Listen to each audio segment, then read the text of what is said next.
आप सभी का स्टोरीज विद अनुपम में स्वागत है। प्रत्येक व्यक्ति के जीवन में एक समय ऐसा आता है जब उसे कोई ना कोई डर घेर लेता है। कुछ व्यक्ति इस डर पर जीत हासिल कर लेते हैं तो कुछ व्यक्ति डर से इतना डर जाते हैं कि वह विचार ही नहीं कर पाते कि उन्हें क्या करना है और क्या नहीं। आचार्य चाणक्य का कथन है कि तब तक ही भय से डरना चाहिए जब तक वह आपके पास ना आ जाए, और जब भय आपके निकट आ जाए तो उससे घबराएं नहीं बल्कि उसका मुकाबला करें और उसे नष्ट कर दें। हार तो निश्चित है, इसलिए डर किस बात का। आप अपनी हार का खुल के सामना करें, यही आपका निडर होना आपकी हार को जीत में बदल सकता है। आज की कहानी जीत आपकी कुछ ऐसा ही दर्शा रही है। एक समय की बात है, किसी गांव में एक गुफा थी जिसे वहां के लोग मौत गुफा के नाम से जानते थे। कोई व्यक्ति उस गुफा के आसपास भी नहीं जाना चाहता था, और ऐसा इसलिए था क्योंकि उस गुफा में जो भी गया था वो कभी लौट कर नहीं आया। इसलिए लोगों में उस गुफा का खौफ था। उस गांव में एक युवक आया और उसे इन सब बातों पर यकीन नहीं हुआ कि आज के समय में ऐसा कहीं होता है। उसने तय किया कि वो उस गुफा में जाएगा।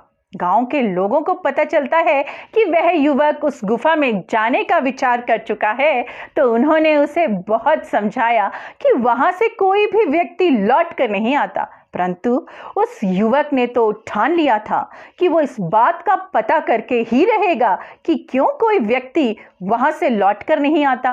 वह धीरे धीरे उस गुफा के अंदर गया। तभी अचानक उसे लगा कि कोई उसका पीछा कर रहा है और किसी ने पीछे से उसे धक्का दे दिया। युवक ने पीछे पलटकर देखा तो वहां 4 आदमी खड़े थे। वो उसे पकड़कर एक जगह पर ले गए। उसने देखा वो जगह बहुत ही अच्छी थी और सभी सुख सुविधाओं से सुसज्जित थी।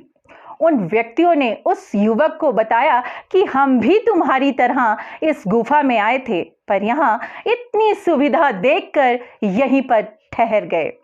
अब बाकी गांव वालों का वहम और पक्का हो गया कि कोई भी लौट कर नहीं आता उस गुफा से। इस कहानी को अगर हम अपनी जिंदगी से जोड़ें तो हम पाएंगे कि हम किसी भी कार्य को करने से पहले डर जाते हैं, चाहे फिर कोई वो खेल प्रतियोगिता हो, कोई परीक्षा हो, या फिर हम किसी कार्य को आरंभ करने वाले हों। तो हमें चाहिए कि हमें अपने भय को समाप्त कर उस कार्य को पूरी शिद्दत के साथ करना चाहिए, ना कि बाकी कहानी के पात्रों गांव वालों की तरह डर कर रह जाना चाहिए। अपितु उस युवक की तरह डर से हार न मानकर मुश्किल घड़ी का सामना अपनी चतुराई और बुद्धिमत्ता से करना चाहिए। तो निश्चित रूप से आपकी जीत पक्की है। वो व्यक्ति जीवन में जीत जाता है, वो व्यक्ति जीवन में जीत जाता है जो डर को अपनी जीत की सीढ़ी बना जाता है। तो मैं फिर मिलूंगी एक नए विषय के साथ। आपकी अनुपम।